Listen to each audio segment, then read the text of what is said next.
알겠습니다. 네, 누군가 우리가 이렇게 감사할 수 있는 분이 있고, 그 다음에 우리에게 어른이 계시고, 때로는 질책하고 또 혼도 내주시고, 또 사랑으로 이렇게 해주실 수 있는 그런 분이 이제 우리 가운데 있다는 것이 시대가 지나면서 훨씬 더 귀한 것 같습니다. 그래서 오늘 이렇게 이제 장로님 강의 들으면서 또한 우리 한 목사님이 새해 인사를 먼저 이렇게 할 수 있도록 시간도 해주시고, 그리고 장로님께 이제 인사드릴 수 있었던 건 너무 감사하고, 저희들도 이제 같이 이 자리에 있는 것이 장로님 통해서 이제 있게 되는데요. 오늘 제 강의하면서 말씀을 좀 더 드리도록 하겠습니다. 저는 최현기 목사입니다. 우리 1단계인가요? 1단계를 했죠. 1단계 할 때 같이 뵀던 분들 여기 좀 계시는데 너무 반갑고요. 2단계를 처음 하시는 분들은 이제 저를 처음 만났을 텐데요. 오늘 제 강의는 우리 가정 암송 예배 디자인하기 해서 1단계 강의 내용을 토대로 해서 이제 2단계로 넘어가요. 그래서 이제 1단계 하신 분들은 자연스럽게 들으시면 되는데 2단계부터 하시는 분들은 약간 좀 버퍼링이 좀 있을 수 있습니다. 뭐 그래도 내용들을 보시면 다 연결이 되니까 오늘 같이 들으시면 됩니다. 뭐 이렇게 어려운 내용이나 이런 건 아니니까. 근데 이제 앞에 있는 내용을 전제로 해서 얘기한다는 것 때문에 조금씩 설명을 드리고 그렇게 하고 있습니다. 그 지난주에 우리 백은실 사모님 강의가 가정 예배에 대한 부분이었어요. 우리 백은실 사모님이 원래 하던 강의하고는 조금 다른 강의였습니다. 책도 내시고 하셔서 가정 예배에 대한 얘기를 하셨는데, 제가 이제 강의가 원래 이 암송 가정 예배 드리기라서 좀 겹치는 거 아닌가 싶어서 강의 내용을 쭉 훑어봤는데 뭐 괜찮은 것 같기는 해요. 근데 이제 실질적인 어떤 아주 깊이 다룰 수 있는 내용들, 그러니까 뭐 그 안에 세세한 부분들 나누는 것들은 책을 보시면서, 암송 가정 예배 그 책을 보시면서 도움 받으시면 좋을 것 같아요. 백은실 사모님 책이 워낙 재밌기도 하고 글도 잘 쓰시고, 그 다음에 그 안에 들어있는 내용들이 되게 풍성하기 때문에 참고 많이 하시면 좋겠다 싶습니다. 오늘 여러분들하고는 저는 이제 조금 그 주제를 다른 부분들을 그럼 오늘 다루도록 그렇게 하려고 해요. 제 소개를 잠깐 하면요. 저는 제가 섬기는 교회는 포도나무 교회입니다. 세워진 지는 9년 됐고요. 303 비전을 가지고 있고, 303 비전으로 우리 장로님께서 이제 제가 이제 중국에 잠깐 있다가 나왔는데, 있으면서 나오자마자 장로님이 전화해서 먼저 저한테 하신 얘기가 개척해라 이렇게 얘기하셨어요. 그게 9년 전이거든요. 그리고 나서 이제 기도하다가 이제 개척을 하게 됐습니다. 303 비전을 가지고 시작을 했고요. 말씀으로 자녀 양육하는 가정들 중심으로 해서 예배를 드리고 있습니다. 저 사진은 재작년이 벌써 됐네요. 이제 대치동, 강남구 대치동에 있었을 때 예배당에서의 장소인데요. 그러다가 저희가 작년에 이제 예배당에 비용이 많이 들어갔어요. 그래서 예배당에 들어가는 비용을 좀 보다 의미 있게 사용하자라는 마음을 모으고 예배당을 나와서 이제 주일에만 장소를 빌릴 곳을 이제 찾아보려고 했는데, 그때 이제 코로나가 터져서 지금은 장소를 나와서 비대면으로 지금 대부분 예배를 드리고 있고, 한 달에 한 번 정도 장소를 빌려서 대면 예배를 드리고 있는 그런 상황입니다. 그 현장이 여기입니다. 여기서 지금 예배를 드리고 있고, 지금 그 오른쪽에 박정숙 팀장님 보이시죠? 이제 코로나가 아주 심하지 않을 땐 여기 오셔가지고 직접 인도도 하시고 하셨어요. 제가 지금 앉아 있는 장소도 바로 여기고요. 그래서 여기는 지금 그 중랑구 망우동에 있고, 온라인 과정으로 304 비전 암송학교가 시작되면서 작년에 오히려 훨씬 더 이런 어떤 영향력이나 그 다음에 활성화되는 면에 있어서 굉장히 더 좋아졌습니다. 롬파리팔의 하나님을 우리가 직접 경험했고, 특별히 온라인을 하면서 좋은 거는 아침에 암송 시간이 있다는 거예요. 이건 오프라인에서는 경험하지 못했던 것들을 할 수 있게 돼서 하나님께서 더욱더 우리 303 비전 암송학교와 거기에 함께하는 분들에게 더 큰 기회를 주신 거 아닌가 생각합니다. 너무 감사하고 있었던 작년 한 해입니다.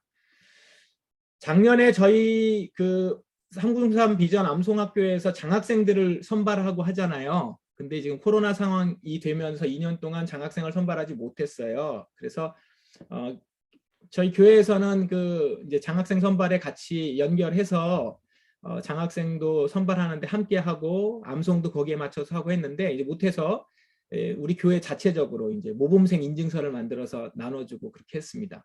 암송을 하는 거를 점검하고 암송을 하고 상장을 나눠주고 그냥 만들어서 했어요. 제가 이걸 보여드리는 이유는 여러분 교회에서도 가정에서도 암송을 하고 나면 이렇게 암송 인증서를 주거나 장학생으로 주거나 선발을 하거나 그리고 암송 감사제를 드리거나 제가 그 연말에 한번 여러분들에게 사진 한 장 올려드렸었죠.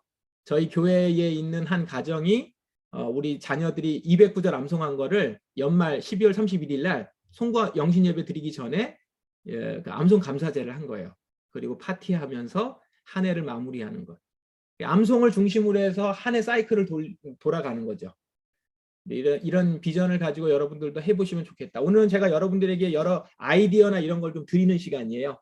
그래서 여러분들 잘 보시면 되겠고 참고적으로 여기 있는 강의안들은 제가 올려드릴게요. 다 올려드릴 테니까 뭐 이거 뭐 사진 찍고 막 이렇게 안 하셔도 돼요. 대부분 사진 찍는 분들이 사진을 나중에 보시지 않더라고요. 그래서 그러지 마시고 제가 강의안 올려드릴 테니까 그거 보시고 그 다음에 녹화된 영상 한번 더 보시면 좋을 것 같습니다. 도움이 되신다면 그렇게 하시면 될 것 같아요. 자, 이제 이 사진이에요. 이 장로님 사진입니다. 예, 장로님 70살 되셨을 때 그러니까 20년 전 사진이거든요. 이 장로님 기억하실지 모르겠는데 제가 이제 저희가 이슬비 장학생들이에요. 우리 전하 한창수 목사님, 우리 이제 또 강동현 목사님도 오실 건데 강동현 목사님 이렇게 우리 신대원생들이 그 암송을 하는 암송 장학생들을 이제 그때 선발했을 때 그때 당시엔 이슬비 장학회라고 했는데 그때에 제가 이제 그 장학생으로 2년간 있으면서 겨울에는 수련회를 갔어요. 한 10명 정도 됐는데 여기가 이제 치악산 밑에 있는 수련원인데 그곳에 수련회 가서 이제 암송을 합니다. 저희 때는 750구절 암송을 했어요. 이제 그때인데 그날 아침에 그 다음날 아침에 장로님이 제일 일찍 일어나셔서 그날 눈이 많이 왔는데 이렇게 암송하는 사진이에요. 제가 저 사진이 너무 멋있어서 아름다워가지고 저걸 제가 찍은 거거든요. 그러면서 우리 이른 대신 장로님 저희 장학생들 모이면 한 2시간 동안 이제 강의를 듣는데 2시간 중에 한 1시간은 혼나요. 계속 혼납니다. 똑바로 해라. 왜 암송 못하냐. 어떻게 그렇게 해서 어떻게 살래. 막 이제 이러면서 이제 혼나고 또 혼난 다음에 암송하고 전날도 장로님이 암송하시고 들어오셔서 따라 나오지 않은 우리들을 다 혼내시고 또 이러고 또 암송하고 했었던 기억이 나요. 제가 그 사진을 찾다가 이 사진이 있어서 제가 왜 보여드렸냐면요. 그때 303 비전이라는 말을 저희가 장로님이 제안을 하셨고 만들었어요. 그래서 303 비전이라는 말을 그때 처음 쓰고 했는데 그때 시작했었던 뭐 그전부터 계속 되셨지만 그때 가지고 있었던 비전 그 사명을 한결같은 모습으로 꾸준히 이제까지 가져오신 거예요. 사명자가 이런 거구나라는 걸 우리 장로님을 통해서 봤고 그 사명과 비전을 가진 자들이 비전을 가진 사람을 통해서 열매들이 막 나타나고 열매를 받죠. 여러분들이 그 증인이세요. 제가 그렇고 그리고 우리의 자녀들이 그렇고요. 그래서 한 사람으로 시작한 그리고 하나님께서 사명을 주셨는데 그 사명을 나의 사명으로 붙드시고 이렇게 살아가는 사람을 통해서 하나님은 일을 이루신다라는 것들을 보게 됩니다. 그래서 지금 저게 20년 된 사진인데 지금도 이렇게 한것 같은 모습이시고 그런 가운데서 이제 조금 우리 장로님이 몸이 좀 안 좋으시고 한 모습을 뵈니까 오늘 더 이 사진이 다 와닿는 것 같습니다. 그래서 너무 감사하고 장로님이 이렇게 얘기하신 적이 있어요. 암송을 하면 낙원에서 하나님과 산책하는 것 같은 기쁨을 느끼신다. 이제 그게 떠오르는 사진 같습니다. 감사한 사진이고 저희들에게 선물과 같은 그런 모습입니다. 우리 장로님이 오래오래 건강하시고 강건하시기를 간절히 바랍니다. 예. 그 비전으로 은혜를 받고 저희 가정에서도 이제 시작됐습니다. 저희 가정도 제가 이제 장학생으로 신대원대 장학생이었고 그때 이제 결혼을 해가지고요. 제 아내도 이제 임신하고 나서부터 이 이슬비 암송학교를 참여했고요. 그래서 암송 태교로 우리 첫째 아이를 낳고 둘째도 그렇게 낳습니다. 그래서 매일매일 암송 예배를 드렸고 지금 암송 가정 예배가 지금까지 진행됩니다. 저희 아이가 지금 고2고요. 올라갔고요. 금년에. 그리고 이제 중3이 됩니다. 둘째는 중3이 되는데 이렇게 우리 교인들에게도 이제 독려하기 위해서 암송 가정 예배를 드리면 사진을 찍어서 카톡방에 올리고 해요. 그래서 이렇게 올린 사진들이 보니까 한결같은 모습으로 이렇게 있을 수 있어서 이렇게 이제 예배가 드려지고 있습니다. 가정 예배는 지금 한 주에 한 번 정도 드려요. 저희 교회 저희는. 그런데 매일 암송은 매일 합니다. 첫째 아이 4살 때부터 아침에 암송하는 시간을 가졌고요. 지금 저희 아이들 많이 하진 않아요. 암송을 359절 정도 합니다. 359절 정도 하는 거니까 그 기간에 비하면은 많은 건 아니죠. 그런데 꾸준히 그냥 하는 것으로 저희는 삼고 있습니다. 4살 때부터 아침 암송을 시작했고요. 왼쪽은 아마 초등학교 1학년 때인가 2학년 때 모습일 거예요. 둘째는 아직 글을 모를 때인데 그냥 똑같이 성경책을 꼭 펴고. 여러분 그 글을 모른다고 아이들 암송 구절 이 책자 같은 것 나중에 주고 그러지 마시고 책자를 먼저 주셔서 그걸 암송할 때 같이 가지고 있을 수 있도록 하는 게 참 중요한 것 같아요. 옆에 사진은 지금 최근의 사진입니다. 저희는 매일 아침마다 이 시간을 꼭 가져요. 저희 아이들이 지금 홈스쿨 중입니다. 홈스쿨을 하게 된 계기가 중2 때 홈스쿨을 시작했는데 하게 된 계기가 아침 시간에 말씀 암송하고 말씀을 묵상할 수 있는 시간이 없어졌다는 것에서 사실 계기가 됐어요. 여러 이유가 있지만 그래서 지금 홈스쿨 중에 있고요. 그래서 아침 공부 시작하기 전에 1시간 정도는 말씀을 읽고 암송하는 시간을 갖습니다. 어릴 때하고 좀 달라진 거라면은 성경 읽기를 지금은 영어로 하고 있다는 것. 그런 게 좀 다르고요. 작년 한 해는 말씀 통독을 했고 올해는 이제 그러니까 재작년에는 그리고 작년에는 교회령 말씀에 따라서 본문을 신약 구약 이렇게 구약 복음서 서신서 이렇게 해서 영어로 성경을 읽고 그거를 이제 정리하고 같이 교훈을 갖는 시간을 1시간 정도 갖습니다. 매일 갖고 그렇게 나누는 시간을 갖습니다. 성경 말씀과 거기서 나오는 지혜가 우리 아이들의 모든 공부의 바탕이 됩니다. 그리고 나서 이제 신나게 열심히 공부해야죠. 그렇게 지금 시간을 갖고 있습니다. 본격적인 강의 내용을 좀 나누면요. 저한테 이런 질문들을 많이 합니다. 많은 우리 암송학교 강사분들이 받는 그 질문인데요. 암송 가정 예배는 어떻게 드려요? 라는 질문을 받고는 합니다. 그러면서 우리 애가 너무 떠들어요, 말을 안 들어요, 이제 그렇거든요. 다 일반적으로 공통적인 그런 얘기겠죠. 그런데 여러분 먼저 이렇게 한번 질문해 보세요. 예배는 어떤 시간입니까? 여러분 예배를 어떻게 정의하세요? 다른 말로 하면 여러분 자녀들에게 예배를 어떻게 설명하세요? 그게 여러분들이 하는 정의인데 많은 경우 우리 아이들에게 예배를 어떻게 얘기하냐면 얘들아 예배 시간이야. 그 다음에 조용히 해야지. 이렇게 가요. 그래서 아이들이 예배 시간을 어떻게 인식하냐면 예배는 조용히 하는 시간. 떠들면 안 되는 시간. 그리고 또 어떤 아이들은 이렇게 받아들입니다. 그렇기 때문에 엄마가 내 입에 간식을 넣어주는 시간. 그래서 예배가 시작되면 특히 어른 예배가 시작되면 어떤 아이들은 항상 간식을 달라고 하고 의례의 간식을 주죠. 그래서 이렇게 물어요. 우리 아이는 예배만 시작되면 먹을 걸 자꾸 달라고 해요. 그 먹을 것을 처음에 누가 줬을까요? 엄마가 넣어줬죠. 그게 왜 그러냐면 이 예배 시간을 떠들지 않고 조용히 해야 되는 시간. 일단 이제 공예배를 가면은 다른 사람에게 방해가 되면 안 되니까 이제 그럴 수는 있습니다. 그럴 수는 있는데 우리 예배를 이렇게 한번 생각해 봅시다. 예배는 하나님을 경험하는 시간. 너무 당연한 얘기일 수 있는데 여러분이 간과하는 경우입니다. 조용히 해야 되는 이유도 하나님을 경험하기 위해서, 집중하기 위해서, 다른 것들을 정리하는 시간이기 때문에 조용하는 것이죠. 그리고 단지 조용하기만 한가요? 찬양 같은 경우는 목소리를 더 크게 해야 되잖아요. 그 얘기인즉슨 하나님께만 경험하게, 하나님을 경험하고 하나님께만 집중하기 위해서 예배 시간을 갖는 거죠. 그렇다고 하면 우리 자녀들에게 예배를 가르치거나 예배 가운데 참여하게 하기 위해서 부모님이 조성해야 되는 건 뭘까요? 하나님을 경험할 수 있는 시간을 만드는 거죠.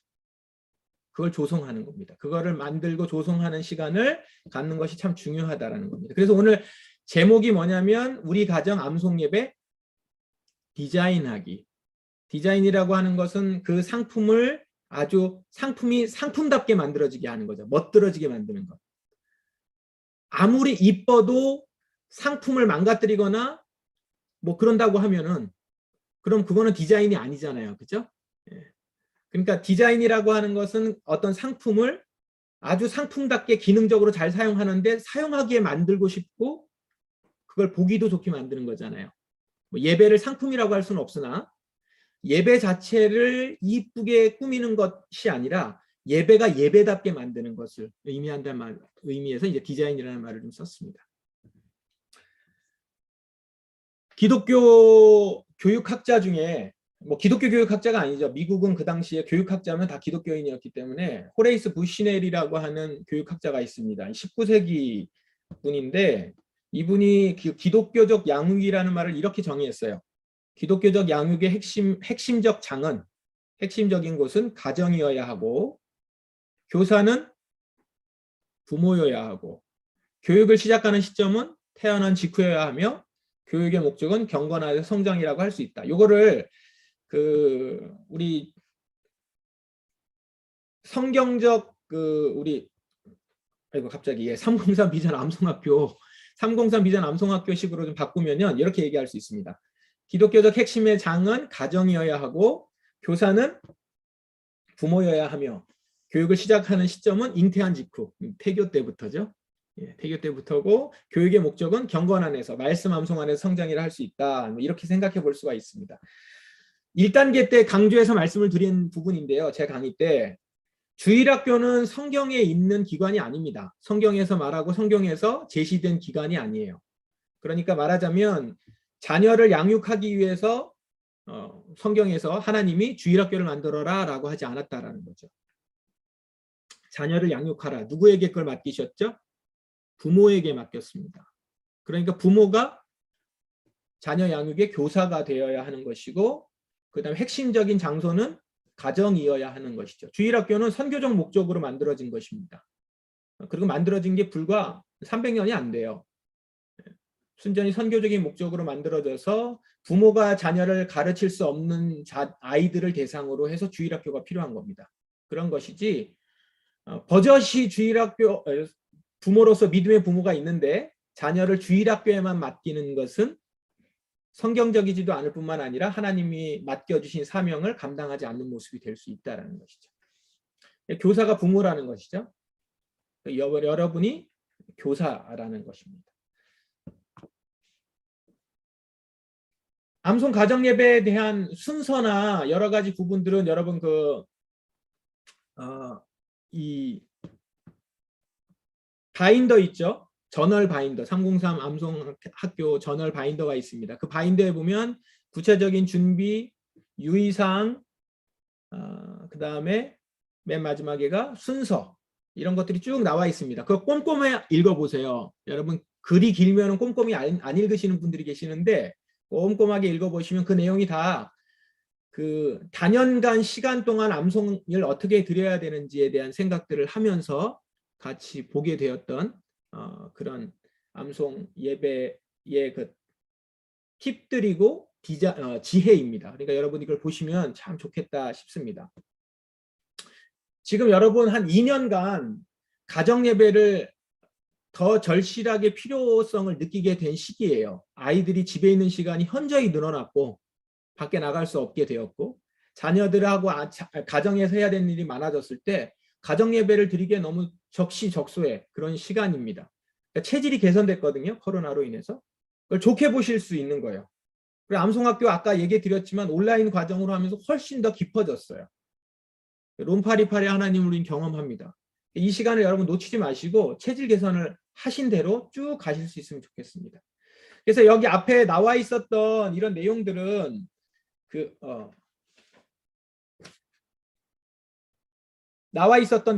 여러분들 다시 한번 참고적으로 보시면서 여기에 여러분들이 추가하시고 그 다음에 이것을 아이디어 삼으셔가지고 내용을 보시면 좋겠다라는 겁니다.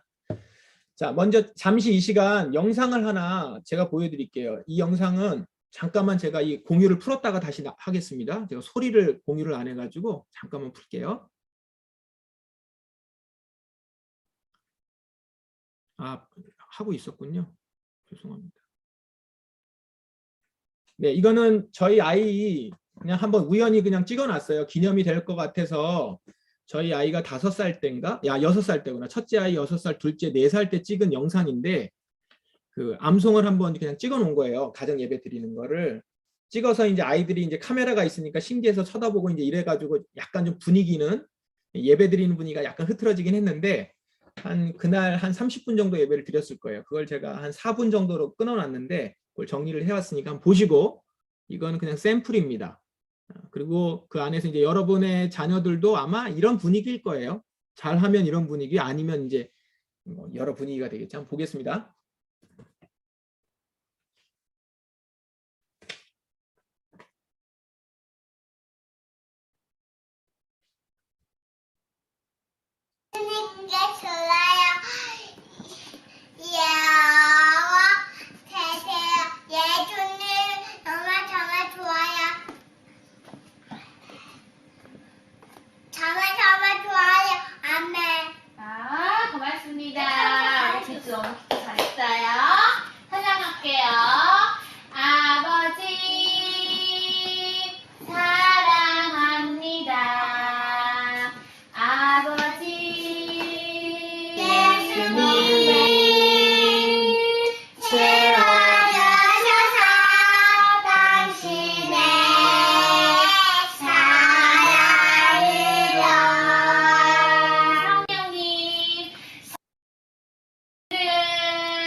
누가 먼저 잘 찾나?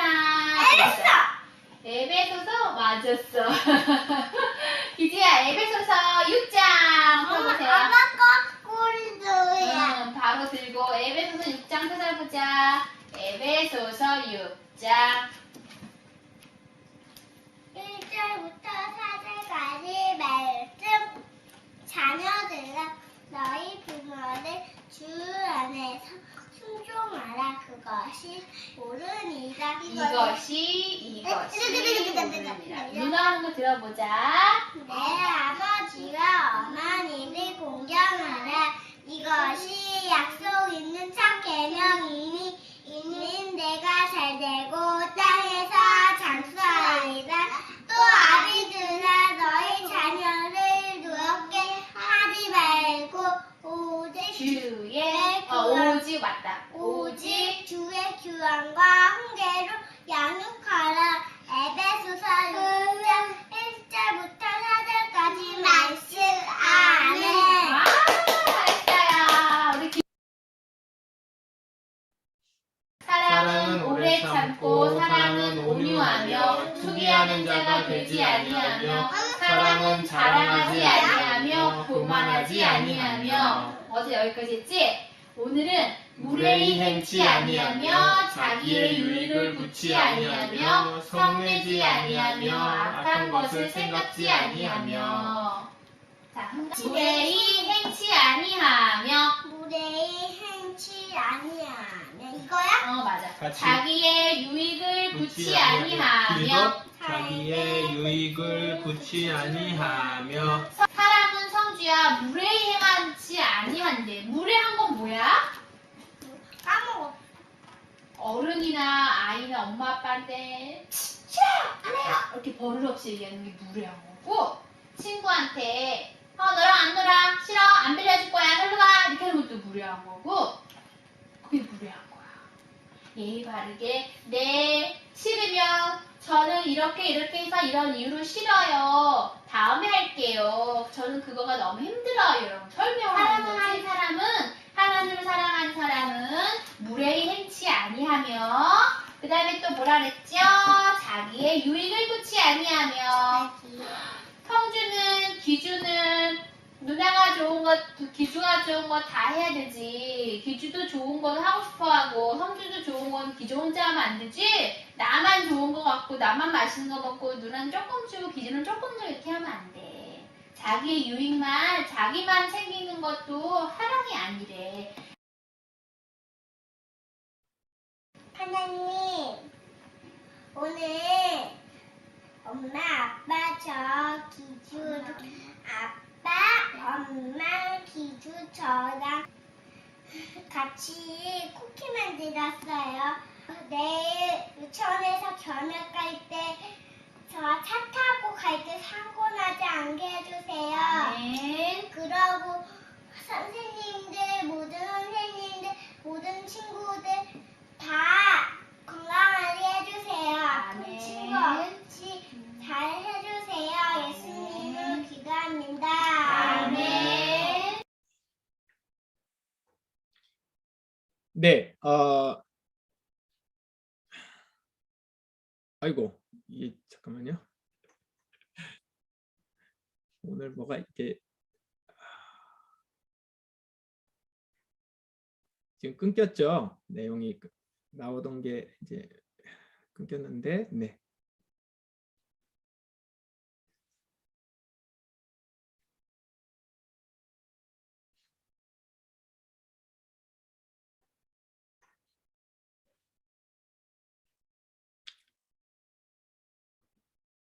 아, 지금 바꿔 나와야 되죠? 이렇게. 예. 네.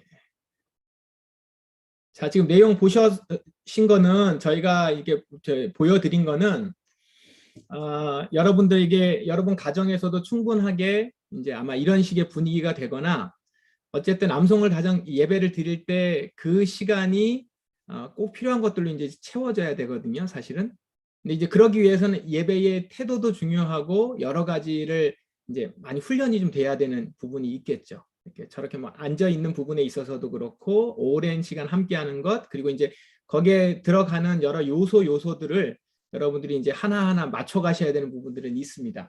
근데 이제 제가 여기서 크게 보여드린 거는 앞부분에 찬양하는 거. 지금 찬양은 이제 그 일반적인 찬양이기도 하고 어른 찬양이기도 하고, 근데 이제 꿈송맘송 여기는 기본적으로 들어가고요. 그 꿈송맘송도 하고, 그 다음에 여러분 그 말씀 암송하는 건 앞부분 먼저 암송한 거 하고, 새로운 말씀 한 구절도 암송한 다음에 그 암송 구절을 이제 이렇게 어린 아이 같은 경우에는 이제 설명도 좀 해주시고, 그런 식으로 짧게 갖는 거죠. 그리고 느낀 점도 얘기하고, 그리고 하루를 돌아보고, 이런 시간들을 그 시간에 갖고 기도도 돌아가면서 하고, 조금 더 컸을 때는 우리 아이들이 주도적으로 이제 예배를 인도를 했어요. 설교가 따로 있는 것이 아니니까 이것이 가능하죠. 우리 암송가정예배 아주 가장 큰 특징 중에 하나가 뭐냐면 자녀가 주도해서 예배를 드릴 수 있다는 겁니다. 왜냐하면 따로 설교가 있는 것이 아니고 오히려 우리 아이들 입에서 나오는 말씀이 그게 그 어느 것보다도 힘이 있는 하나님 말씀이 되니까요. 그 말씀을 같이 듣고 그 앞에서 서로 이야기를 나누는 그런 시간을 가지면 좋겠다 이겁니다. 기독교 양육과 말씀, 암송, 가정예배 이 두 가지에 대해서 여러분 우리 디자인에 대해서 얘기하기에 앞서서 한번 여러분 생각을 해보시면 좋을 것 같아요. 이 원리에 대한 부분인데요. 한번 제가 이렇게 질문을 합니다. 한번 여기에 대답을 한번 해보세요. 기독교 양육에 있어서, 양육하는 거에 있어서 우리 자녀를 여러분 마음대로 살게 하실 거예요? 아니면 자유롭게 살게 할 것인가? 우리 자녀가 자유로운 아이가 됐으면 좋겠습니까? 마음대로 살았으면 좋겠습니까? 많은 경우 자녀들이 엄마 그 그늘에서 벗어나서 마음대로 살고 싶어요. 그걸 자유라고 표현을 하지만 사실은 자유보다는 마음대로 살고자 하는 것이죠. 근데 말씀 가운데 있는 아이들은 자유를 누려요. 진리가 너희를 자유하게 하리라 라고 말씀하신 것처럼 하나님 말씀 안에서 죄로부터 자유롭고, 어디에 있든지 간에 그가 말씀 가운데서 살아가면 그것만큼 이 세상을 살아가는데 자유로운 게 없죠. 근데 많은 경우에 이제 왜곡된 모습이거나 상처가 있거나 잘못된 경우에는 이제 마음대로 사는 것으로 가려고 하겠죠. 우리 자녀의 양육에 우리 자녀가 마음대로 살게 할 것인가, 자유롭게 살게 할 것인가. 거기 한번 대답을 해보시면서 우리 자녀에게 어떻게 양육을 해야 될까 생각해 보면 좋을 것 같아요. 화를 낼 것인가, 훈계할 것인가. 부모님들이요, 많은 경우 아이들에게 이렇게 혼을 내거나 화를 내거나 그러면서 아이가 배울 거라고 생각해요. 보통 이제 잘못하면 이제 혼을 내잖아요. 막 혼내면서 화내잖아요. 그러면서 자녀들이 배워가는 거겠구나 생각하는데, 사실은 그러면서 배우는 거는 아이들은 눈치를 배웁니다. 엄마가 화가 났구나. 엄마를 어떻게 하면 화나지 않게 할 것인가, 아니면 어떻게 피할 것인가, 이런 걸 생각하게 되죠. 근데 이제 훈계라고 하는 것은 주의 교훈이라고 하는, 주의 말씀이라고 하는 기준이 있어요. 그 말씀과 기준에 맞춰서 아이에게 먼저 가르치고, 그 가르친 이후에 그것에 불순종하거나 잘못된 부분들을 교정해 나가고, 그 말씀에 따라서 때로는 혼을 내기도 하고, 이러는 거죠. 화를 내는 것은 부모가 자기 감정이라든가 자기 기준이라면, 훈계는 하나님 말씀이 기준인 거죠. 그럼 이 기준에 우선적으로 맞춰야 되는 대상은 부모 자신이고요.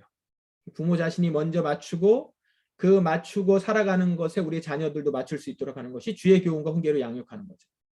자녀들을 주의 교훈과 훈계로 양육하면 자녀들은 부모를 공경합니다. 근데 그것이 아닌 나의 교훈과 훈계나 세상적인 교훈과 훈계로 양육을 하면 자녀들은 어느 순간, 특별히 기독교인 부모님, 자녀들은 어느 순간 분노가 있어요. 그래서 보면 에베소서 6장 4절에 뭐라고 나와요? 자녀들아, 아비들아, 너희 자녀를 노엽게 하지 말라, 이래요. 사실 보통 우리가 아이를 양육하면서 부모가 자녀에게 화가 나잖아요.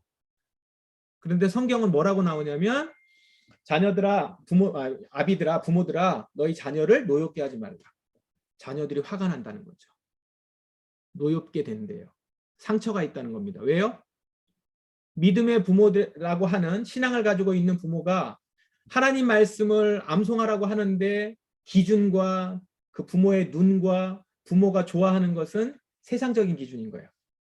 학교에서 공부를 잘하고 오거나, 학원에서 성적을 좋게 받아오거나, 그 다음에 우리 자녀가 돈을 잘 벌 수 있는 직업을 갖는다고 하거나, 이제 이러면 너무 기뻐해요. 그걸 자녀들이 모르지 않아요.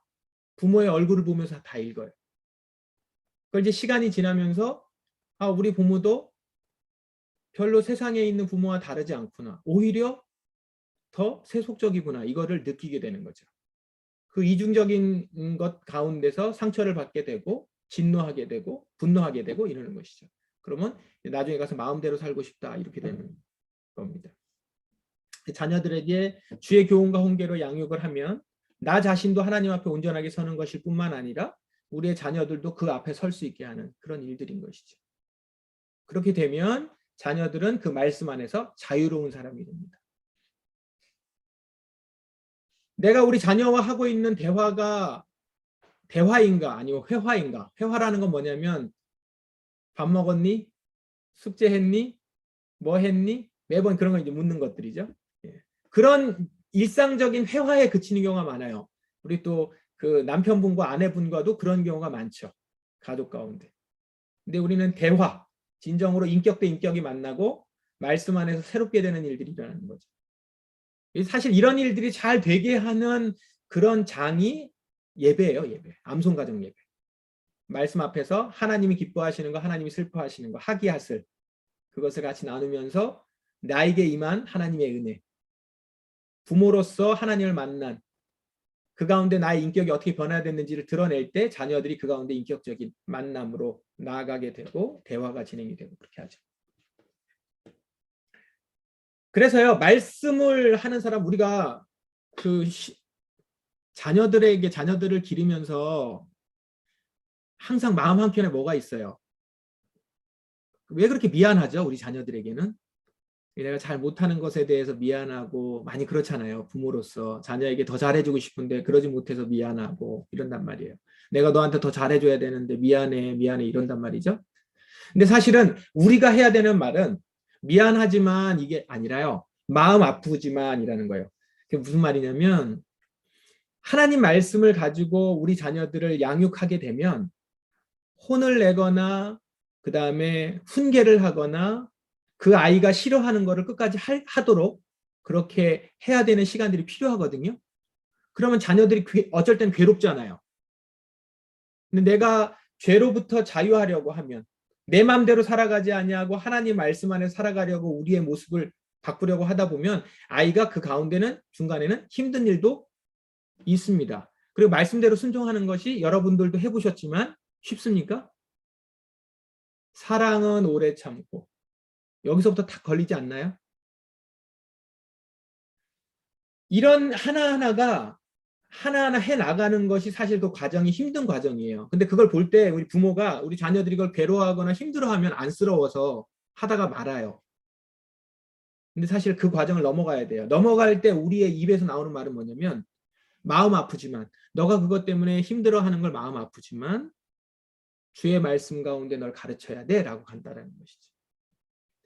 이 훈계의 말씀들을 자꾸 놓치거나 양보하면 세상의 기준에 양보하면 나중에 가서 정말 미안한 일이 생기게 돼요. 그런 일들을 하지 않도록 우리 기독교 양육에 있어서 네 가지 그냥 제가 이렇게 정리를 해봤는데 여러분 한번 생각해 보시면서 우리가 어떤 기준으로 우리의 자녀들을 양육해야 될 것인가 생각해 보시고 이것에 맞춰서 이제 암송 가정 예배를 보시면 암송 가정 예배 시간은 어떤 시간인가? 암송을 점검하는 시간이냐? 말씀 생활, 삶의 점검이냐? 예배 시간이 암송 점검하는 시간은 아니고요. 그 시간은 혹시 암송을 못하면 낭송을 하시고 반복적으로 오늘 아침에 아침 암송 시간에 아마 우리 한 목사님이 설명을 해주셨는데 학각 말씀을 암송한다라고 하는 말이 대내이다, 사자가 으르렁거리다, 뭐 별걸 다 들고서 막 으르렁거리던데요. 나도 여기 지금 인형 갖고 막 이렇게 하는데 어떻게 그런 생각을 하시는지. 예. 근데 그런 모습으로 이렇게 계속해서 곱씹고 되뇌이고 하는 거거든요. 말씀을 먹고 그러는 시간이니까 암송 가정 예배 시간이 그런 시간이 되는 거예요. 그러다 보면 그게 내 안으로 들어왔는데 내 삶이 그렇지 못할 때 그걸 점검하는 시간이죠. 하기핫을 들어보셨죠? 하나님이 기뻐하시는 것, 하나님이 슬퍼하시는 것 점검하는 시간인데 그것을 통해서 삶을 점검하는 거지 말씀 암기한 걸 점검하는 시간이 아니라는 거예요. 몇 절까지 외웠어? 이렇게 가는 게 아니에요. 같이 말씀을 그 시간에 하고 듣고 하는 시간이라는 것이죠. 하나님에 대해 배우는 시간인가 하나님을 경험하는 시간인가 이 부분이 오늘 우리 암송 디자인하기 예배 디자인하기에서 이제 중요한 주제인데요. 우리는 하나님에 대해서 배우는 경우가 많아요. 근데 하나님 말씀을 통해서 하나님을 경험하는 시간입니다. 인격적으로 만나고 하나님에 대해서 누구보다도 잘 아는 존재가 있었어요. 그게 사탄 마귀입니다. 하나님에 대해서 누구보다 잘 알았어요. 그러나 하나님을 그 아버지로 만나지 못했고 인격적으로 만나기를 거부했었던 것이죠. 우리가 그럴 수 있습니다. 우리가 말씀을 하나님에 대해서 알고 하나님 닮은 모습으로 가지 못하는 경우에 하나님을 경험하지 못하는 거죠. 우리 자녀에게 하나님을 경험하는 시간. 그 시간이 가르치는 게 아니라 하나님을 경험하는 시간이 되어야 한다. 그렇기 때문에 마주보고선 부모가 자녀에게 가르치는 시간이 아니라 말씀 앞에서 자녀와 부모가 같이 하나님을 바라보는 거죠. 그런 시간입니다. 같이 동반하는 시간이고 부모와 자녀가 함께 말씀 앞에서 자라나는 시간이고 그런데 부모는 자녀보다 먼저 자라나서 본이 되는 시간이죠. 본이 되는 거죠. 그래서 자녀는 부모의 입에서 나오는 말씀을 듣고 배우는 것이 아니라 부모의 삶을 통해서 배우잖아요. 근데 삶을 통해서 어떻게 배우느냐? 그 말한 대로 어떻게 행동을 이어가는지 그 부모의 모습을 보면서 배운다는 것이죠. 그걸 가르쳐 함께 하는 시간이다. 말씀 앞에서 같이 서는 시간이다라는 것입니다. 여러분 자녀는 말씀 암송 예배를 드릴 때 있어서 같은 동역자입니다. 동반자고 그리고 장차 주의 나라에 가서는 우리가 다 같이 형제자매예요. 지금 이 세상에서 맡겨진 존재죠. 우리에게. 잠시 맡은 존재입니다. 나의 소유도 아니고요. 내 밑에 영원히 있는 존재도 아니고 장차 이 자녀가 성인이 될 때까지 주님이 나에게 맡겨주셨어요. 맡은 자에게 구할 것은 충성이죠. 그 맡겨주신 분의 뜻에 따라서 행하면 되는 것이죠. 그래서 우리 자녀에게 그것을 보여주고 맡긴 바 책임을 다하는 그런 모습이 우리 부모의 모습이라는 것입니다. 하나님의 말씀은 율법이 아니고 복음입니다. 율법이라고 하는 것은 율법은 그 율법주의자들, 바리새인들의 모습은 바리새인들은 철저하게 하나님 말씀만을 따라서 살아가겠다고 했던 사람들이에요. 어느 누구보다도 하나님에 대해서 말씀에 대해서 잘 아는 사람이었는데 바리새인의 모습은 뭐였죠? 결국 그 모습으로 그 말씀으로 다른 사람들을 판단하고 정죄했단 말이에요. 심지어 말씀하신 예수님을 정죄해요. 나중에는. 말씀을 이용해서 자기가 기준이 돼버린 거죠. 그게 율법주의자예요. 우리가 잘못하면 율법주의자들이 될 수 있어요. 말씀을 율법처럼 하는 거죠. 말씀에 근거해서 자녀를 가르친다고 하는데 말씀으로 자녀들에게 정죄감을 주고 그걸 하지 못했던 것에 대해서 질책하고 책망하는 것으로. 훈계가 필요하지만 훈계가 여러분 말씀 가지고선 이렇게 평가하거나 수준을 매기거나 정죄하는 게 훈계가 아니고요. 이게 어떻게 가냐면 그렇게 해서 우리가 죄인됨을 알고 예수 그리스도로 말미암아 그렇기 때문에 우리는 회복되어야 되는 존재이며 주님이 말씀으로 나를 회복시켜 주셨어 라고 하는 것까지 이야기하는 게 하나님 말씀이죠. 바로 복음이란 말입니다.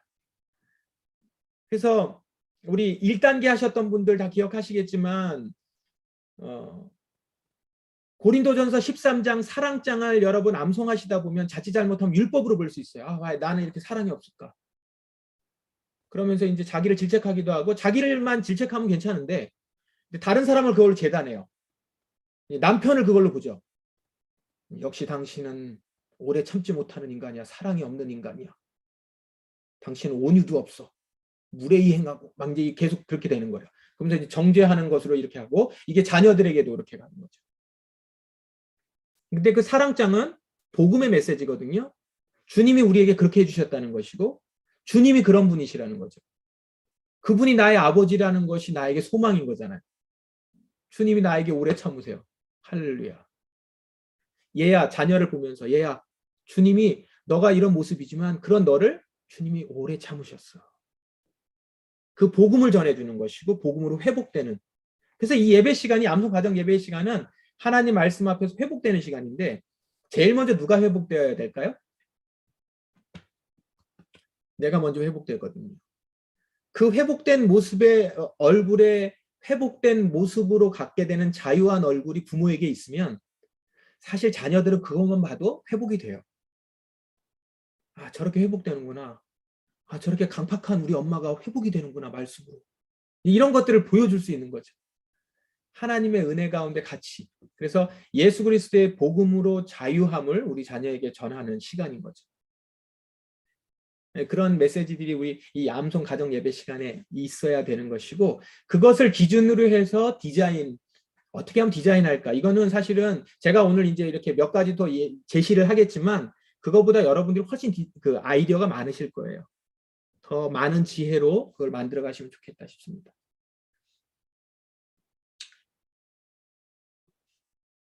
몇 가지 이제 나머지 시간들은 몇 가지 여러분들에게 이제 그 제안을 좀 드립니다. 상징적 예배 언어들이라고 하는 이제 말로 정리를 좀 하려고 하는데요. 예배학자 한 분이 상징적 예배 언어들을 정리해 놓은 게 있습니다.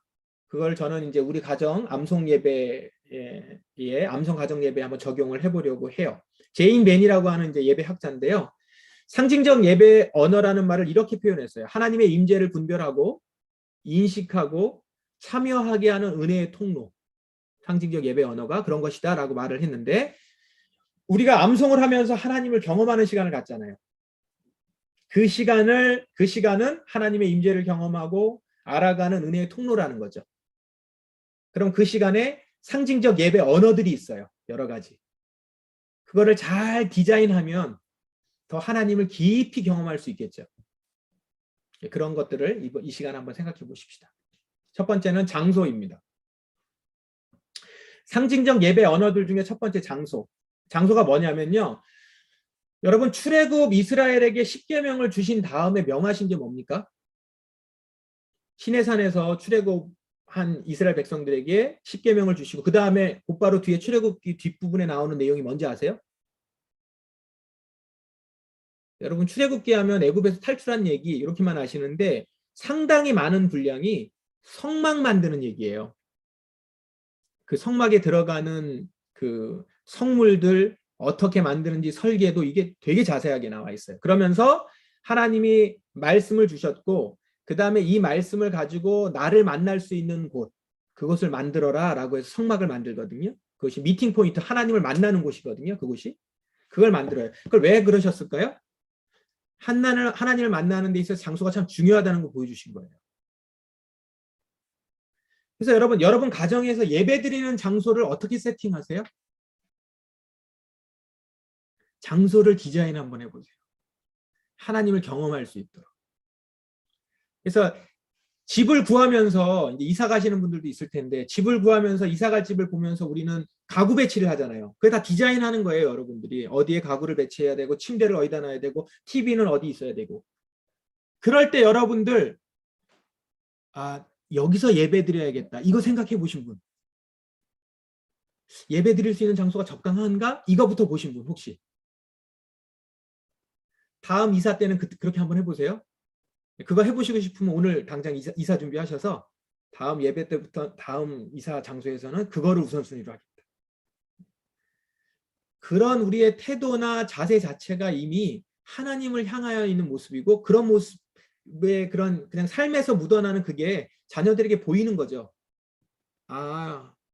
우리가 집을 구할 때 제일 먼저 생각해야 될 거는 기도 장소, 예배 장소겠구나. 교회를 지으라는 얘기가 아니에요. 어떻게 예배를 드릴 수 있는 공간이 확보될 수 있을까 이런 것. 그렇게 안 하시더라도 지금 예배 드릴 수 있는 장소들 한번 생각해 보시고 세팅을 생각해 보시면 참 좋겠다는 겁니다. 자, 이 장면은 아까 그 사진인데요. 저희 지금 대치동에 있었던 교회에 있었을 때 대치동 그 예배당이 이게 통으로 하나였어요. 다른 주일학교 장소들이 없었습니다. 저희가 뭐 주일학교를 따로 하지 않았기 때문에 그런 것도 있지만 또 뭐 장소 자체가 그렇게 크지 않았어요. 이제 그러다 보니까 주일에 예배를 드리러 오면 아이들이 이제 오잖아요. 오면 그때 아직 주일 예배 시작하기 전이니까 뭘 하겠어요? 앞에서 이제 예배팀이 주일 준비를 하잖아요. 찬양 연습을 하고 막 이런다 보니까 막 되게 소란스러워요. 시끄럽단 말이죠. 그러니까 아이들이 그 흥에 겨워서 막 뛰어다니고 놀아요.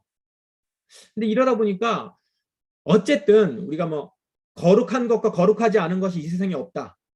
모든 것이 하나님의 거룩한 곳이다. 이렇게 생각할 수 있지만 자녀들에게 거룩한 것을 가르치기 위해서는 좀 장소가 구분되는 것도 중요하거든요. 근데 이제 너무 시끄럽고 그래서 이러면 안 되겠다 싶어서 이제 누가 또 제안을 해주셨어요. 성도들이. 그래서 저걸 만들었습니다. 뭐냐면 저게 기도 텐트예요. 그래서 예배 처음에 오면 저 기도 텐트 안에 들어가서 먼저 기도하는 거예요. 예배 전에. 그래서 교회는 예배당은 먼저 하나님을 만나는 곳이다라는 걸 하기 위해서. 저기는 놀러 들어갈 수가 없어요. 이게 텐트는 들어가고 싶어 하는데 저기에는 기도하러만 들어가야 돼요.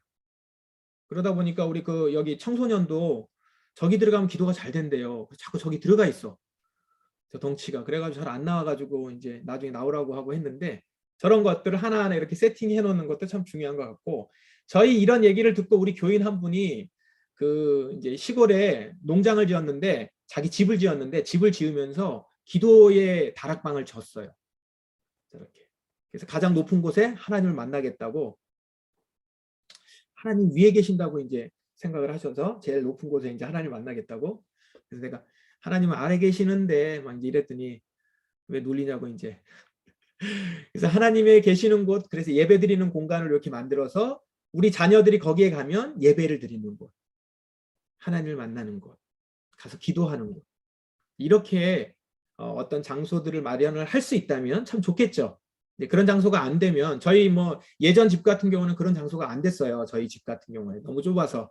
그렇지만 예배 드릴 때 그 예배 장소를 조성을 하고 세팅을 하면서 장소를 만드는 것 참 중요한 상징적 예배 언어라는 것이죠. 하나님을 경험하게 하는 그런 것들입니다.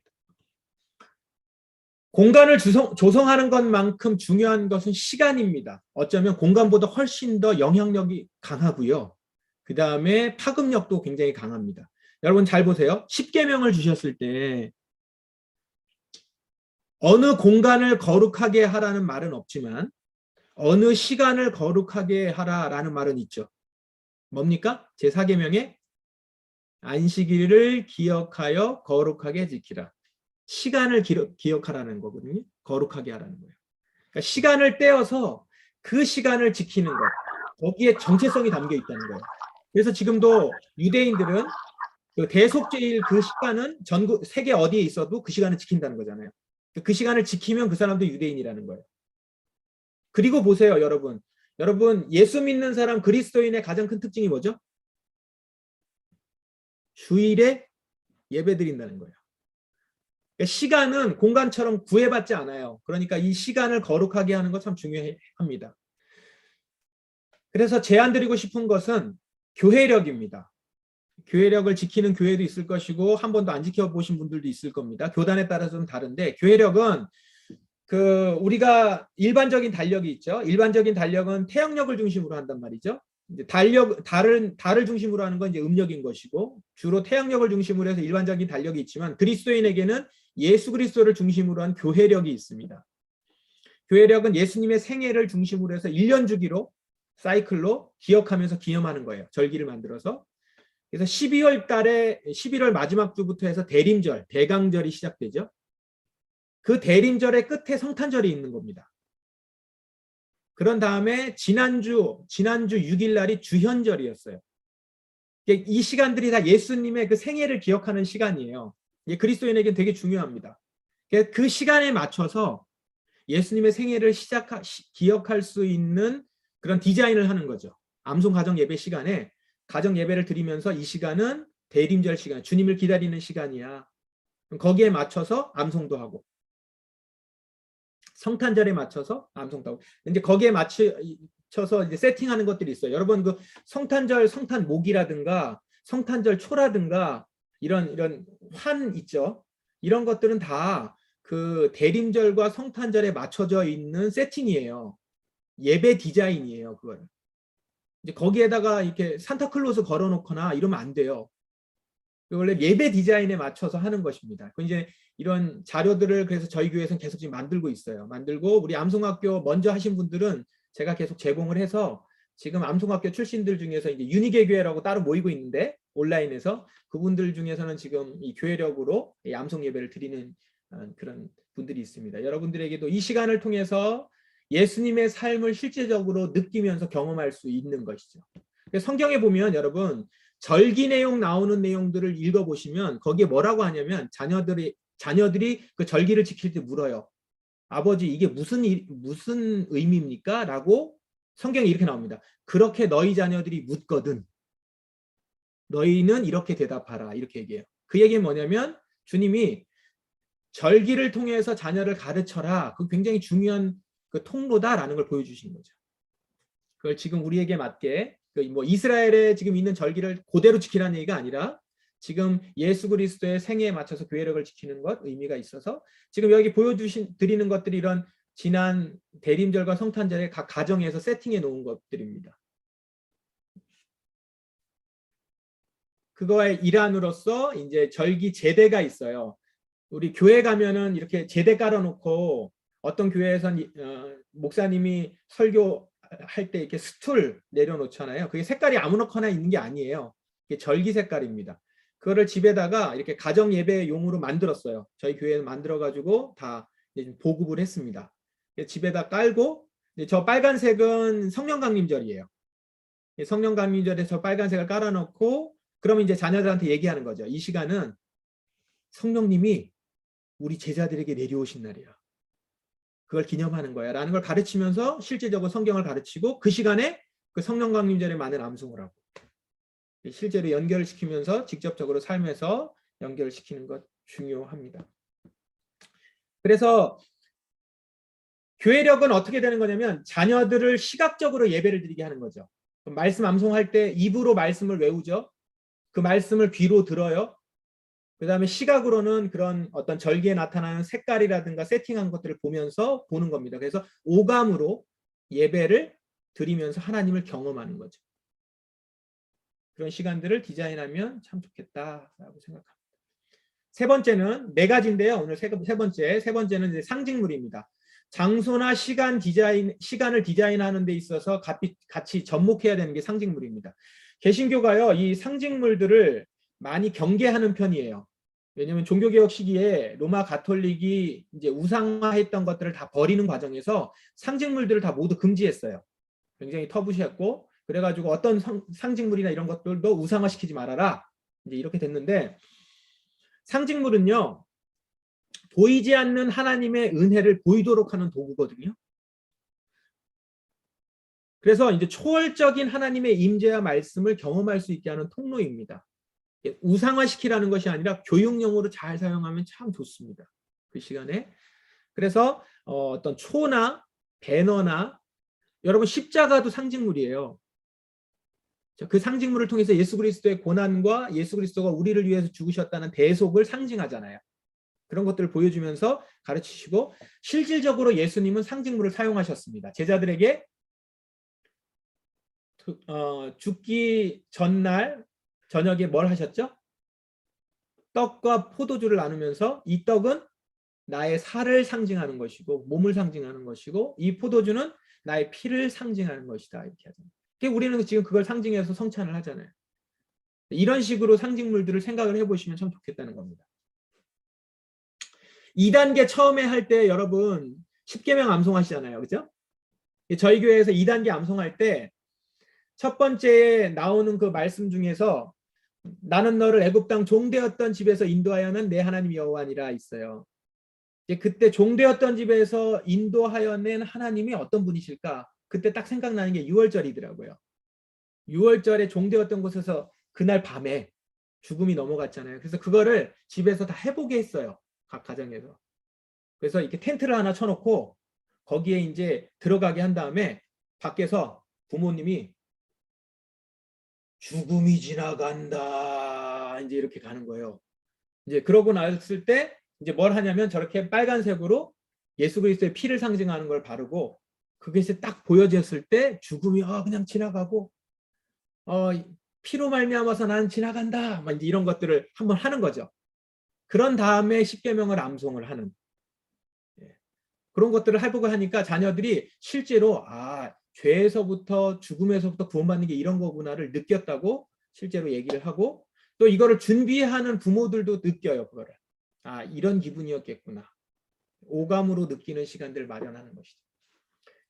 옆에 있는 십자가는요. 제가 이렇게 암송가정 예배나 이런 걸 할 때 자주 보여드리는 건데 옆에 있는 십자가를 우리 아이들이 만든 거예요. 고난주간에 십자가 만들기를 하고 자신이 생각하는 십자가를 한번 만들어봐라 라고 했어요. 이거 만든 친구가 남자일까요? 여자일까요? 여자 같죠? 남자가 만들지는 않았을 것 같죠? 이 여자아이가 이렇게 말괄량이일까요? 공주과일까요? 약간 공주과 같죠? 예, 보시면 반지, 뭐 이렇게 브러치, 꽃 이런 게 있어요. 그래서 얘가 이쁜 거 좋아하고 공주과니까 맨날 교회 올 때 드레스 입고 오고 그랬어요. 이제 그런 애니까 그렇게 만들었나 보다. 이제 그래서 이쁘다 이랬어요. 그랬더니 그게 아니야. 어떤 거였냐면요. 왜 이렇게 했는가? 그래서 왜 십자가를 이렇게 장식을 했냐라고 이제 물었더니 이 이제 예배 시간에 그 얘기를 나눈 거예요. 이렇게 십자가를 만들고 그 다음에 이 십자가가 너에겐 어떤 의미냐를 이제 다 물어봤는데 이제 이 아이가 엄마한테 이 얘기를 하고 엄마가 이제 띵 한 거죠. 그 얘기를 우리한테 해주고 우리도 띵 했어요. 그 이제 영상을 보거나 사진을 보면 예수님이 십자가에 돌아가실 때 다 발가벗고 있잖아요. 발가벗고 있고 막 피를 흘리고 있는 모습을 보면서 너무 마음이 아팠대요. 그래서 나중에 예수님이 하늘나라 가신 걸 알고 있는데 하늘나라 가실 때는 예쁜 꽃신을 신고 그 다음에 이렇게 반지를 끼고 내가 끼어드는 반지를 끼시고 그리고 멋진 말을 타고 올라가시라고 이렇게 벌거벗고 있는 예수님이 너무 마음이 아파서 자기 꽃으로 이렇게 장식해 준 거예요. 제가 띵 했어요. 아, 내가 보지 못한 그 예수 그리스도를 이 아이가 보고 있어요. 그리고 예수님과 굉장히 교제하고 있어요. 주님이 얼마나 이뻐하실까. 그래서 하나님을 경험하고 있구나라는 걸 보게 되고, 사실은 이런 예배를 디자인하고 나면 아이를 통해서, 자녀를 통해서 부모들이 하나님을 아주 깊이 경험해요. 우리 아이들을 통해서. 그런 것들을 이제 여기서 맛보게 되었습니다. 이거는 주의 말씀의 맛이 내게 어찌 그리 단지요 내 입에 꿀보다 더 단이다. 이제 시편 139편 말씀 17절 말씀을 직접 말씀은 맛있어라는 걸 이제 경험하게 하기 위해서 이제 말씀 또띠아를 만들어서 이렇게 했어요. 저 책자를 만들었어요. 책자를 만들어서 말씀을 열면 또띠아가 나와요. 이렇게 만들어서 저게 다이소에 가면 저 책자 같은 모양이 다 있습니다. 이미 디자인할 수 있는 것들이 다이소에 가면 다 있어요.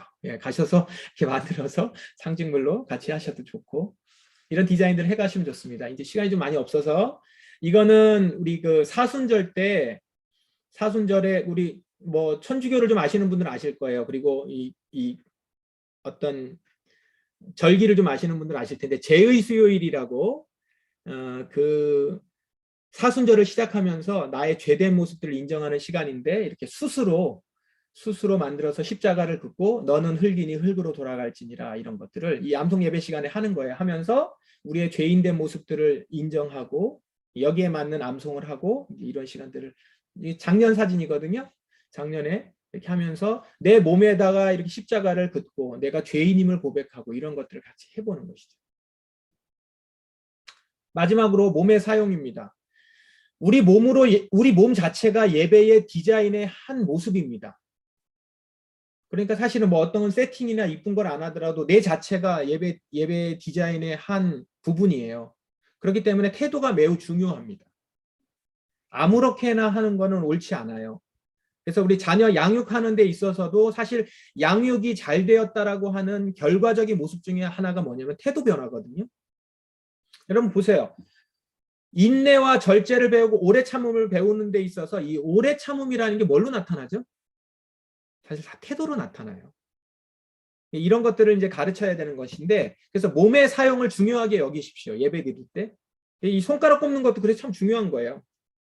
여러분, 이 손가락 꼽는 게 뭐 여러 가지 좋지만, 또 이 손가락 꼽는 거 잘 안 되는 분들 중에 어떤 분들은 뭐냐면, 어색해서 그런 것도 있지만, 또 하나는 내 나이에 내가 지금 이거 꼽으랴? 이렇게 되거든요. 이게 아직까지 겸손함이 덜 묻어나는 것이죠. 진짜 주님 앞에서 내가 정말 겸손한 자다라고 하면 이 손이 올라가요. 그렇죠? 솔직하게 우리 모습을 보면 그렇단 말이죠. 태도의 변화. 그래서 우리 자녀들에게 그 부분을 생각하시면서 예배를 드릴 때, 그래서 아까 우리 영상에도 잠깐 보였지만 기도할 때는 항상 무릎 꿇고 기도하고, 그 다음에 뭐 찬양할 때 손을 든다거나, 이런 것들을 우리는 이렇게 그 예배 시간에 많이 가르칩니다. 그래서 그 몸에 익숙하게 하는 것들도 예배 디자인의 한 측면이기도 하고, 하나님을 경험하게 하는 데 있어서 좋은 방법이기도 합니다. 그 암송 가정 예배의 내용들에 보시면 부모가 자녀의 머리에 손을 얹고 축복기도 해주는 그런 내용들이 있어요. 이거 처음에 여러분 그 아빠들한테 해보라고 하면 잘 못해요. 왜 못하냐면 이게 어색한 거예요. 자녀의 머리에 손을 얹는다거나. 그리고 좀 자녀들이 커서 이걸 하려고 하면 이제 자녀들 되게 어색해요. 아, 아빠 왜 이러냐고 그러고 이제 이런단 말이죠. 우리의 모습이 하나님의 부모로서 자녀에게 영적 권위를 가지고 있는 사람이라는 걸 보일 수 있는 태도나 몸들도 참 중요하거든요. 그래서 이렇게 평상시에 안수기도 해주고 축복기도 해주는 모습들을 갖고, 그래서 부모와 자녀들과 관계를, 이런 것들을 보여주는 것도 참 중요하다 싶습니다. 이렇게 절을 하는 거, 이런 것들도 시기에 맞춰서 해보면 좋습니다. 무릎 꿇고 기도하는 모습들, 이런 것들은 몸에 익숙해야 됩니다. 이거와 연결시켜서 여러분 자녀 양육에 있어서 이렇게 인사시키는 것, 예의 범절을 갖추는 것 굉장히 중요한 습관입니다. 그런 태도에서부터 자녀의 실제 마음 자세가 나오니까 아이고 우리 애가 너무 어색해서 인사를 잘 안 해요. 그게 왜 어색할까요? 안 해서 어색한 거예요. 많이 안 해봐서 어색한 거예요. 그러니까 그걸 자주 해볼 수 있도록 하는 것도 참 중요하죠. 예배 드리는 모습도 그런 거에 있어서 우리가 필요한 준비된 모습입니다. 이제 마무리하겠습니다. 어른들은요, 자신들이 예수님을 만나기 위해서 어린이들이 오는 것을 막았었어요. 예수님 말씀을 잘 듣겠다고 어린이들이 막 오니까 못 오게 했단 말이에요. 왜 그런 생각을 갖게 됐냐면 어린이들은 무지하고 하나님을 알 수 없다고 생각했기 때문에 그래요. 그러다 보니까 하나님을 만나려는 어른들을 방해하는 대상으로서 아이들을 보기 시작하는 거죠. 혹 여러분들이 예배를 잘 드리고 싶어서 자녀들을 혹시 타가 개념으로 보내시지는 않았는지 한번 생각해 보세요. 그리고 이렇게 어른들이 예배를 잘 드리기 위해서 자녀들을 방치하지는 않았는지. 그에 반해서 예수님이 뭐라고 말씀하셨냐면 어린이들이 나에게 오는 것을 금하지 말라는 거예요. 왜요? 천국이 이런 자들의 것이니까. 너희들과 같은 자들의 것이 아니라 이런 자들의 것이라는 거예요. 이 주객이 바뀌었습니다. 그래서 우리의 부모들이 자녀들의 예수님을 만나는 것을 막는 경우가 참 많았어요. 그리고 심지어는 이제 어떤 그 영적 한석봉 엄마도 있어요. 너는 공부하거라, 나는 기도를 할 테니. 이제 이런 부모들이 많았어요. 나중에 대학 가가지고 교회 열심히 다녀라. 그 교회 안 다녔던 아이들이 대학 가면 교회를 다니나요? 한동안 그런 경우가 너무 많았었던 거죠. 우리가 부모들이 자녀들이 주님께로 가게 하고 주님을 경험할 수 있도록 하는 분위기와 장소와 시간과 이런 것들을 조성하는 것이 이제 부모의 몫이고, 그랬을 때 하나님을 직접 부모님은 그 자녀를 만나는 거죠. 그 시간 하나님을 배우는 시간이 아니라 하나님을 경험하는 시간이다. 무엇을 먹을까, 무엇을 마실까, 무엇을 입을까 하지 말라. 이는 다 이방인들이 구하는 것이라. 우리가 자녀를 양육하면서 이런 고민을 참 많이 합니다. 우리 아이 어떻게 먹여야 되나, 뭘 먹여야 되나, 어떻게 입혀야 되나. 이런 생각들을 많이 하게 됩니다. 그거는 부모로서 본능적으로 가질 수 있는 것인데, 우리 주님은 오늘 2단계 마지막 말씀인데요. 이렇게 얘기하죠. 같이 한번 읽어보세요. 너희는 먼저 그의 나라와 그의 의를 구하라. 그리하면 이 모든 것을 너에게 더하시리라. 주님께서 여러분들의 쓸 것과 필요한 것들을 모르시지 않습니다. 그럼에도 불구하고 먼저 그의 나라와 의를 구하라고 하셨던 그 말씀은 거기에 주님의 은혜가 더 가득하고 주님의 은혜의 통로가 바로 거기에 있기 때문입니다. 말씀함송 가정 예배는 바로 먼저 그의 나라와 의를 구하는 그런 시간입니다. 그렇기 때문에 여러분들 이 시간을 놓치지 않고 그 시간에 먼저 주의 나라와 의를 구하는 우리 부모님들 되시길 바랍니다. 그때에 우리의 자녀들이 하나님을 경험하고, 그리고 그 시간에 우리의 가정에 필요한 모든 것들을 얻는 시간이 될 줄 믿습니다. 여러분들 그렇게 축복합니다. 네, 감사합니다. 여기까지 하겠습니다. 감사합니다, 목사님.